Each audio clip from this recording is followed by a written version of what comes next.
So the live start point update is finally here, and we can finally start our FIFA saves with real world tables, stats and transfers. Even though there might not be as many leagues as we were expecting in this update, there are still some really good combinations of start points and clubs, and today I'm showing 10 of the best saves that I have found, plus one bonus save that I think you'll have no idea exists. Okay, if we head to the 8th of November, which is the day after Coventry sacked their long-term manager Mark Robins, you can see that you've been hired to help them avoid relegation. The season has already had a quarter of its games completed, and Coventry are actually only 7 points off the playoffs despite being quite far down the table. If you can go on a good run, who knows, maybe you'll be able to do what Mark Robins couldn't and get promotion to the Premier League. This is a really fun save because you can actually use whatever manager and tactics you want. You could create Frank Lampard or take a real manager from a different club, but there's one that I think is really fun. That would be creating Craig Bellamy. He has links to Coventry from when he was a player, he also has links to Manchester City and Liverpool from being a player, he has links to Vincent Kompany from being his former assistant manager, and also, if you didn't know, he manages the Wales national team. With links to all of these big clubs and national teams, there could be some really fun storylines that you can create here when you do your rebuild. The team itself is actually pretty good, but definitely does need some signings in January. I'll leave it up to you what you try and strengthen, but Coventry is one of the best live start point saves that I have found. I fully admit there's probably a chance you've heard that Coventry sacked their manager, but Heidenheim is such an underrated story in England. I've barely heard anything about them since they got promoted, and you might not know they were actually unbeaten after 2 games, on 6 points and top of the Bundesliga. It looked like it could be a possible Leicester 5,000 to 1 season. Well, to be honest, I think it would be even higher odds than that. In 2008, these guys were in the 5th division and had never played higher than that. Frank Schmidt took over and he's turned them into a Bundesliga mid-table side. This is like someone taking Woking or Altrincham from the National League and finishing 10th in the Premier League. That's exactly what's happened here, and there's actually 2 really good starting points for Heidenheim. The first is the 2nd of September, like we mentioned. The other is the 30th of September, where they've recovered from 2 losses and are still 6th in the Bundesliga. If you could beat Leipzig in your next game, you'll actually overtake them, and who knows, maybe you could go on another run with Heidenheim and see if you can finish in the top 4. You will have 3 months of games before you can make any transfers, and you won't really have too much budget with this club. Heidenheim is a hardcore and really challenging start point that I think you should definitely try if you're interested in Bundesliga football. Heidenheim is one of the few September saves that are interesting. I mean, right now, the 11th of November is actually the newest start point, and of course, it does feature some of the best saves. One of them is Valencia, a team that finds themselves last in La Liga, but because of some horrific natural disasters, Valencia actually have 2 games in hand over the team in 19th. You're going to need to make the most of these 2 games, because you need to overtake Getafe, who are 3 points ahead of you, just to get out of the relegation zone. Your squad is pretty mid, but you don't really have anyone with high potential, you don't have a huge amount of money to rebuild with, and you're going to have to wait a few months for the transfer window anyway. The one benefit of being Valencia is you have a massive squad, so you can easily sign players by selling these guys, or by swapping some of these fringe players with other clubs to help build your first team up. It should actually be fairly easy to escape the relegation zone by Christmas, and you'll most likely end up finishing somewhere between 8th and 10th place. I don't think this is a likely finish for Valencia in real life, but the FIFA squad is comparable to Rayo Vallecano, Mallorca and Seville, who are all in a similar place in the table in real life. I really love the Valencia saves, and it's the only start point that has a big club in last place in a major league, so it's definitely worth trying, even if it's just for its full uniqueness. If you like the sound of the Heidenheim start point we mentioned earlier, then I think Luton Town is about as close as an English version will ever get. For fans of last year's Premier League relegation-threatened clubs, Luton Town were just the team that wouldn't go away. They always looked like they'd end up winning games they shouldn't, and then throw the match away in the last few minutes. This year, they'll need your help even more, because they're just 5 points ahead of last place in the Championship and find themselves in 21st position. To say that Luton spent last year in the Premier League, their squad really doesn't look like a relegated side.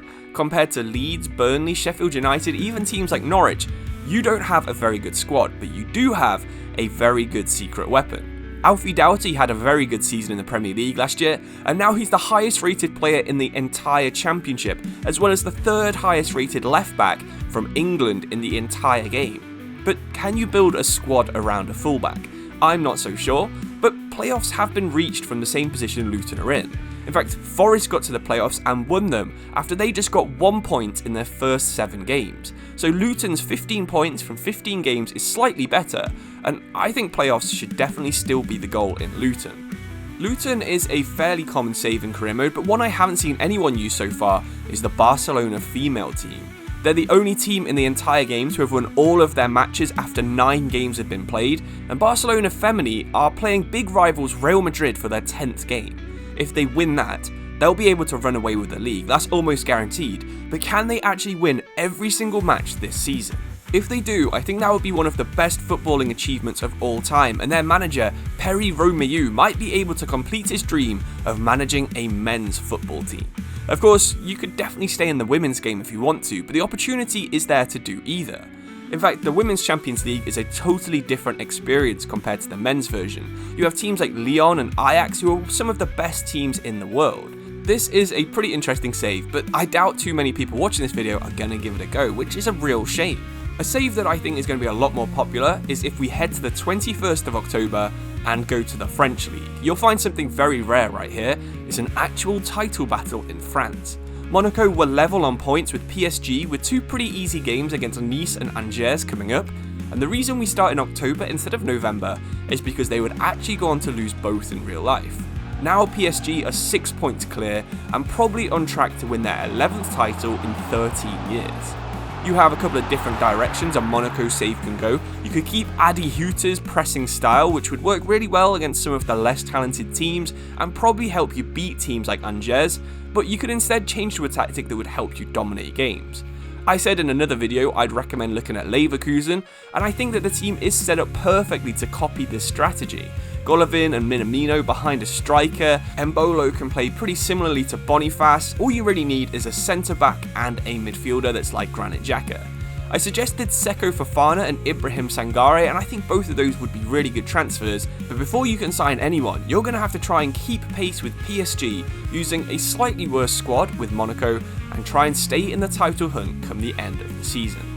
So I'm not sure that either of these next 2 teams are in the title hunt, but they've both had such good starts. First of all, Brighton on the 11th of November are in joint 3rd place, with only goal difference keeping them behind Forest, Arsenal and Chelsea. If you beat Bournemouth by enough goals, you'll be on the heels of City and Liverpool. With 2 months until the transfer window's open, their fixtures seem really good, but can you be top of the league by Christmas? The squad at Brighton isn't quite as hyped as it was in previous years when they had Graham Potter or De Zerbi, but the next generation of Chelsea bench players are looking really good. Baleba, Minter and Verbruggen all seem to play really well every time I watch Brighton play, and of course, with Brighton they all have the potential to get even better. In fact, the squad is so full of potential that it is almost crazy. It's going to be really tough to try and overtake City and Liverpool, but with the bad start that Arsenal have had and the fact that your team's probably better than Chelsea's in-game, means that you are actually serious contenders to get Champions League football with this start point and using Brighton. It's a very interesting idea, and also similarly, Nottingham Forest have had a really good save too. Out of nowhere, they've played in a really efficient manner and find themselves in 3rd place. Their attack has some former FIFA wonderkids like Alanga and Hudson-Odoi that I know you've used in the past, but it's actually the aging Chris Wood that's having the biggest impact this season. You'll be trying to lead them into the European places for the first time since 1996, and as a Forest fan myself, this has been such a fun season. I think you'll find it quite hard to turn a very good start into a great season though. The squad is somehow quite small, even though we've signed about 200 players since we got promoted, and there are definitely weaknesses that can be addressed. In real life, the defence is so good. Milenkovic is playing at a team of the season level in my opinion, but his 40-something pace makes him kind of unusable in FIFA. The same can be said with Chris Wood up front and Ryan Yates in midfield. Don't get me wrong, I love all 3 of these players in real life, but they could definitely be improved in career mode. Top 7 is probably the goal, but with this squad, I think you'll have fun even if you finish 15th. In fact, for our next save, finishing 15th would probably be a decent result, because after the statistically hardest 10 games in Premier League history, Wolves have only drawn 3 of their first 10 and lost the other 7. Despite this, they've kept faith in manager Gary O'Neill, but will you keep him or switch to someone else to take advantage of a really easy run into the new year? Well, whichever way you decide to go, starting with Wolves after 10 games is one of the most interesting start points that I've found. It's a team lots of people used back in the Adama, Neves, Moutinho and Jimenez days, but now they've all gone and it's time for you to create the next generation at Wolves. I don't know if you want to go back into the Portuguese signing lifestyle or you want to go into something different by signing players from France or Germany.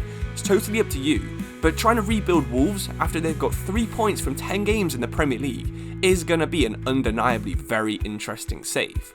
If you'd prefer to take one of the Italian giants on a mad run, then I think Fiorentina is the right team for you. They have so many fun starting points. You can definitely see the value of this new update if you're a fan of this club, because not only have they won 7 of their last 8 games, but now we have 3 very fun FIFA scenarios we can use with Fiorentina. The first is starting the season as normal, starting in July, building the team up in your own image and seeing how far you can get. The second good scenario is taking over Fiorentina just before the win streak started, seeing if you can match it or maybe even get all 8 wins out of the next 8 games. But I think the third scenario is even more interesting. Can you keep the run going and take Fiorentina to the title by starting in the 11th of November? It's so much more interesting having the real results already played and the up-to-date table, and this Fiorentina team isn't actually that great, so it's going to be a real challenge to keep winning until January and see how much you can improve. Okay, so finally, let's talk about the last bonus save. I think this is a really interesting one, but you've probably not noticed that the worst female team in the game are on just 1 point from their first 9 games. Their next match is against the league leaders, Wolfsburg, and this is probably the most David versus Goliath match in any league on FIFA. If they cause an upset, that could rescue their season, but I think it's unlikely that you'll manage to do one. It's also a good chance to use the female Bundesliga and learn a little bit more about players in that league.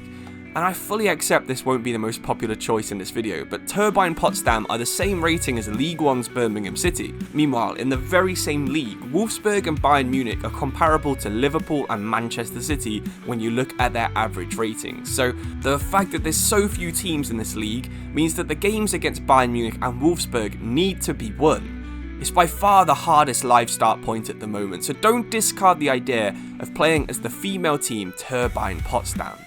Hopefully you've enjoyed at least one of these live start ideas. If you've got any suggestions, leave them in the comments below.